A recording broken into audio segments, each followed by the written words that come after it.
আজকে আপনাদের দেখাবো শোভাবাজার বেনিয়াতলা। বেনিয়াতলায় ঐতিহ্যমণ্ডিত ঠাকুর পঞ্চজাতের ঠাকুর। এখানে প্রচুর বছরই খুব সুন্দর পুজো হয়, খুব সুন্দর ভিড় হয়।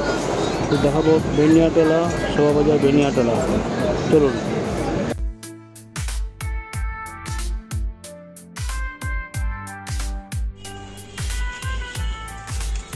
দেখুন অষ্ট ধাতুর মূর্তি, পুরো ধাতু দিয়ে।